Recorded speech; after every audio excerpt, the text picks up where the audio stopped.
Let's get one thing out the way. I don't think I've ever seen a company make as big of a hardware improvement to their smartphone cameras as Google has just done with this Pixel 6 Pro. The Pixel 6 device is in, and I was super excited. Like $899 for the Pro model, $599 for the base model, new hardware, new camera system, and I'm like this is gonna be the phone of the year, right? This has to be the best phone, especially that base model at that $599 price point. But this is a step up. We're expecting big things, a big new camera array, a new design language. They made their own chip. There's a lot going for it, so this is their moonshot, all right? This is their chance to compete with the big dogs. So now that I've used them, I will say, these are my favorite Pixels ever, and they are the most Google phones ever made for sure. But reality check, they're not perfect, and there's definitely some areas where they come up a little bit short. This is the Google Pixel 6. On top of confident design, it brings custom silicon, the biggest camera upgrade in 5 years, and the most assertive Android overhaul in 10. The only thing left for Google to do was to make sure the price didn't get out of control, and guess what? It did that, too. Flip them around meanwhile, and the Google Pixel 6 Pro is protected by Gorilla Glass Victus on that back end as well, whereas the Pixel 6's arse is Gorilla Glass 6. So not as drop resistant of course, but should hopefully prove resistant to scratches and scuffs if you decide not to slap on a case. Pixel 6 doesn't look like any other Pixel we've seen before, and that's mostly a good thing. Instead of an unsightly camera patch, there's a unified camera bar that goes across the top portion of the phone, and it looks neater than other flagships without wobbling on a table. This bar separates two color blocks on the Pixel 6 and Pixel 6 Pro, and there's 3 options for each model. I tested the Kinda Coral Pixel 6, which you can get in Stormy Black and Sorta Seafoam, and I tried the Stormy Black Pixel 6 Pro, which is also available in Cloudy White and Sorta Sunny. The Pixel 6 is a bit heavier and larger than the iPhone 13 and Galaxy S21, but I'm forgiving of that heft because you get a larger 6.4-inch display. What you won't find on the Pixel 6 is a fingerprint reader on the back. Instead, you get an in-display fingerprint sensor, which works fairly well. However, you need to hold your finger longer on this sensor than I'd like to get in. But whatever, you're going to want to put a case on these, and that's a good idea because they are both big, slippery bars of soap. Now, I've had both models slide off my desk, table, sofa arms, my lap, you name it. Plus, I've nearly dropped them more than once.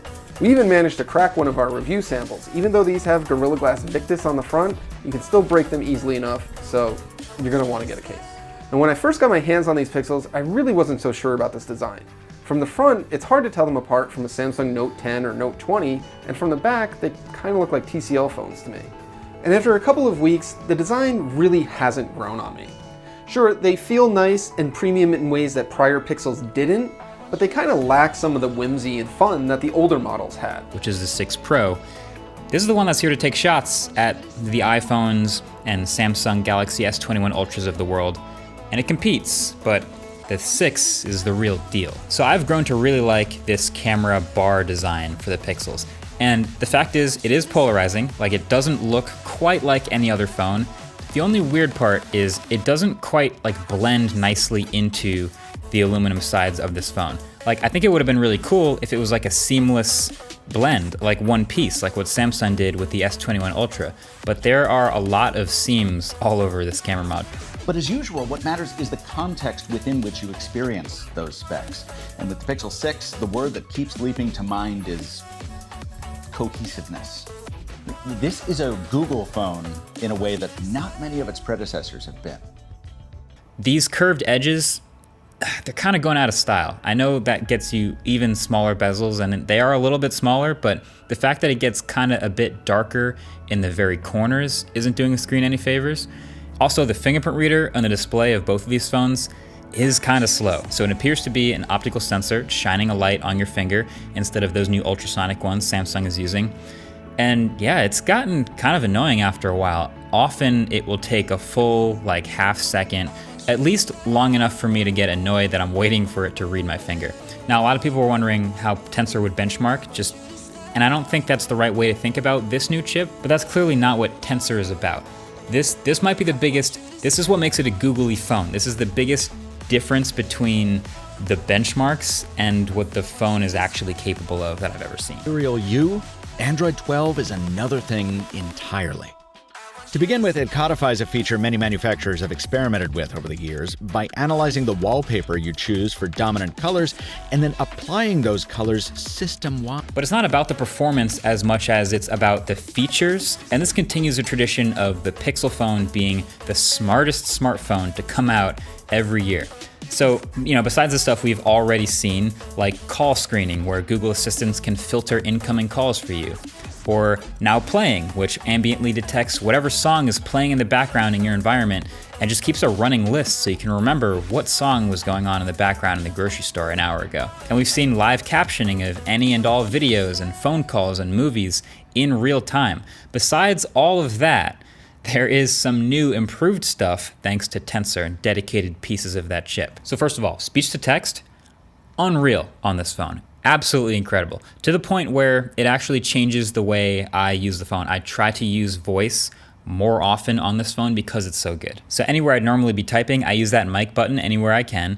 And no matter how fast you talk, you can basically rap at it. You can talk 200 words per minute like Eminem if you want to, and it'll just keep going quick.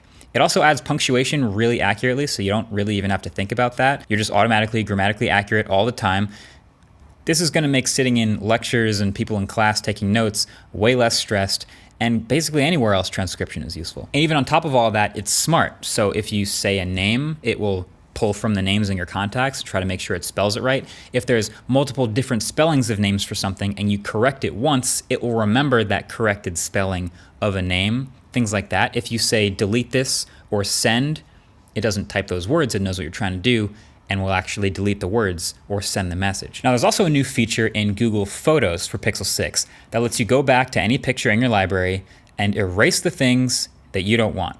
Now, this isn't blowing your mind if you've seen content-aware fill in Photoshop before, but I'm mostly really impressed with how easy and simple it makes the process. So you go into any image, go to Tools, and it's called Magic Eraser, and it automatically selects what it thinks you want to remove, usually a background photo bomber of some sort, and then you can just do it.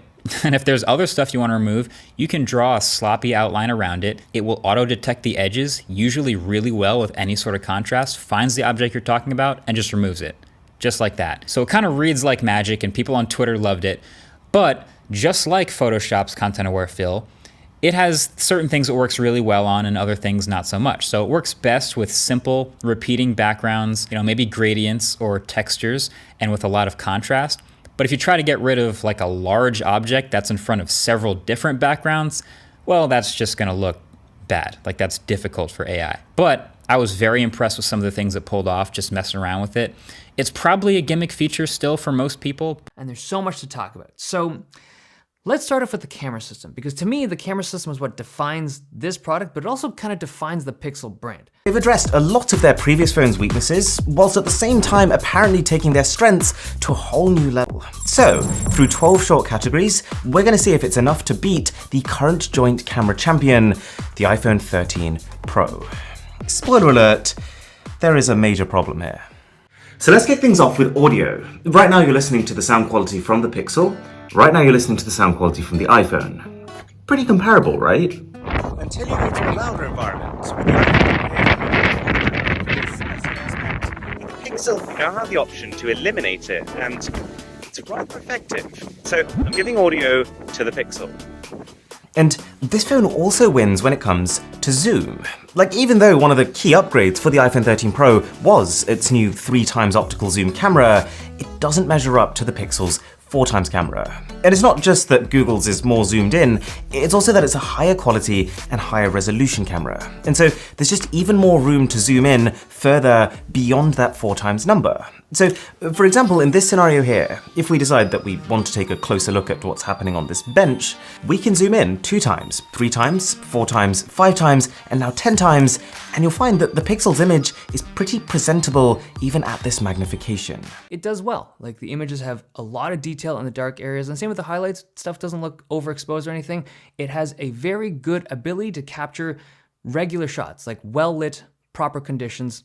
This is good at it. But the truth is, everybody is as well. In 2021, all the major players in the smartphone game with their flagship phones, they all shoot really well in good lighting conditions. Even last year's Pixel 5. And to me, the Pixel 6 is strangely similar to the Pixel 5 on the main sensor. Like it's got the same kind of coloring, very similar in dynamic range, but it's also the sharpness. Pixel 5 and Pixel 6 have very similar sharpness to their photos, and that to me was surprising. Like the Pixel 6 is running new hardware, new image sensor, new lens, but it's so close. Now, that's not to say that that's poor, right? The Pixel 5 had great images to begin with, but I just thought based on the marketing material and based on how they talked about this camera system that there would be a noticeable improvement in sharpness. But to me it isn't. It's got great images, but I wouldn't crown it a clear winner.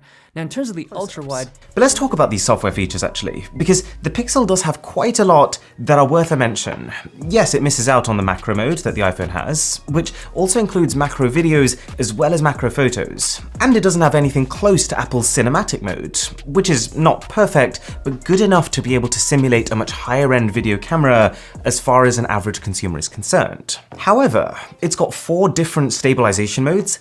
Apple has 1.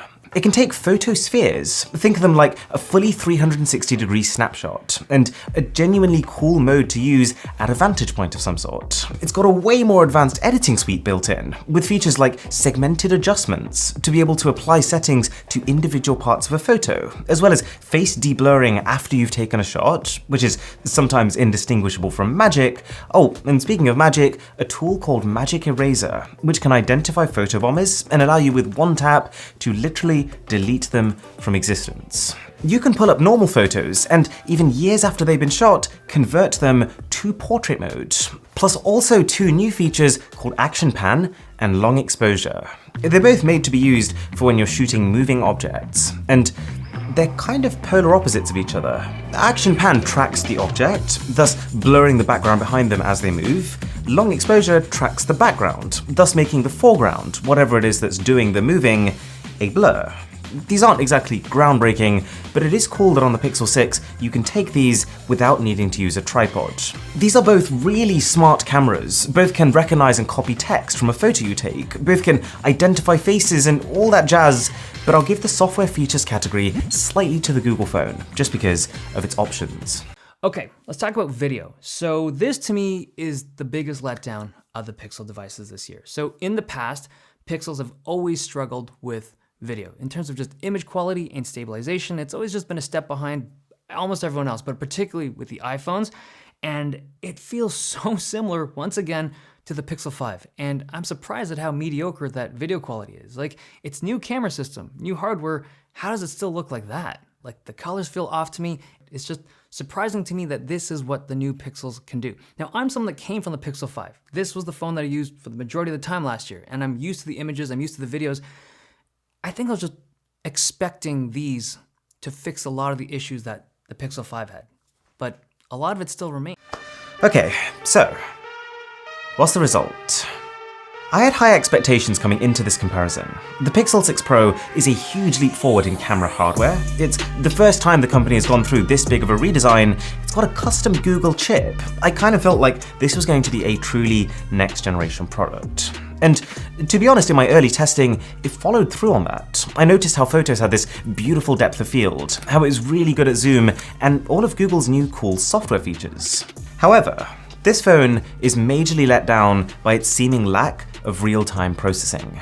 Almost everything that goes through Google's post-processing, where you wait a few seconds for it to decide what to do with an image, comes out massively improved. But image previews, and more importantly video, which have to be processed in real time, look comparatively really poor. And it's not just that they're not a leap forward from last gen, they feel out of place on a 2021 flagship phone. It makes the conclusion of this video really easy though. If you almost exclusively take photos, then the Pixel takes amazing photos. It's $100 cheaper than the iPhone, and it's got more options. But if you want an all-rounded camera, where you want it to take good selfie video as much as you want it to take good rear portraits, then there is easily enough of a gap in reliability here to justify spending that extra $100. The iPhone 13 Pro wins this comparison. The refresh rate, the 120 versus the 90, no, there's no difference to me. At least not for what we usually use phones for. Okay, battery life. So I thought that the 6 Pro would have significantly better battery life, but they're both very similar to each other, and they're also very similar to the Pixel 5 from last year. And in terms of the speakers, the 6 Pro sounds better, but the 6 is actually pretty good, and there's no like obvious stereo left and right discrepancy. Now, my overall take on the Pixel devices this year, I like them a lot. It's just that if you have heightened expectations of what the camera's gonna be like, you gotta temper it. Phase houses the selfie camera. It's a pretty decent 8 megapixel wide camera on the Pixel 6, but it's closer to an ultra wide selfie on the 6 Pro, which I really like a lot. And it's also bumped up to 11 megapixels, so it can also shoot 4K selfie video. Fits more people in the frame. Big fan of the 6 Pro's selfie camera, because for $600, this is one of the best phones you can get. And then the difference in money to get to 6 Pro, it makes it a better phone than the Pixel 6, sure, a lot of good stuff here, but this stuff doesn't vault it over the top of all the other flagships. It just, you know, I would get this phone if you've really got to have the telephoto or the ultra-wide selfie camera or the bigger, faster screen. That's kind of the main bullets, but I think Pixel 6 is almost incredible. And the truth is, this is the most important Google phone yet. This pivot to, you know, from enthusiast phones and really cool cameras and software features to still being the smartest smartphone in the world, but also now having much better hardware, this new design, and making their own chip and competing, like really competing, I'm into it. I'm super into it. Okay, so that's a lot of stuff. What's the takeaway here? Well, the takeaway is that the Pixel 6 and the Pixel 6 Pro are excellent devices and among the best phones you can buy right now. In fact, I'd say that they're the best Android phones, full stop. They have a great value. The Pixel 6 in particular offers a lot of phone for $600, and there's no show-stopping bugs or issues to be worried about. If you could deal with the fact that they are just giant phones, you're probably going to be happy with them. Now, if you're trying to decide whether or not that $300 extra for the 6 Pro is worth it, that's a tough call. I really prefer the regular 6's flat screen and slightly smaller size, but I know I'd miss the telephoto of the 6 Pro if I went without it. At the end of the day, it feels like Google really did it this time. It's produced flagship competitive phones without any glaring issues or omissions, and it's priced them under the competition. The Pixel 6 and Pixel 6 Pro are among the best Android phones you can buy, and also stellar values. The Pixel 6's cameras can go toe-to-toe with Apple and Samsung, and you get good performance from Tensor, along with AI capabilities that save you time. And with starting prices of $599 and $899, you can save hundreds versus other flagships. The battery life over 5G could be better, and the fingerprint sensor is not as quick as I'd like.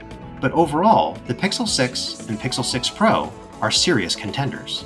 Modern Combat 5 plays like a dream without a hiccup. In fact, the phone is so performant, I even had to recheck the spec sheet to make sure it's only a 90 Hz display and not 120. It feels that smooth. The only consistent low point I can point to as we wind down here is battery life. I mean, it's a full day phone, but I get closer to empty a lot sooner in the evening than I like. And on top of that, it's really tough to diagnose what the main drains are because of Android 12's new power consumption report, another area where form over function was probably taken too far. If the Pixel 6 were less capable or more expensive, those shortcomings would give me pause. But to its credit, Google patched the bugs I saw before it shipped the phone. And it'll keep supporting it with platform updates for 3 years. As a result, this is a $600 phone that most of the time behaves like an $800 one.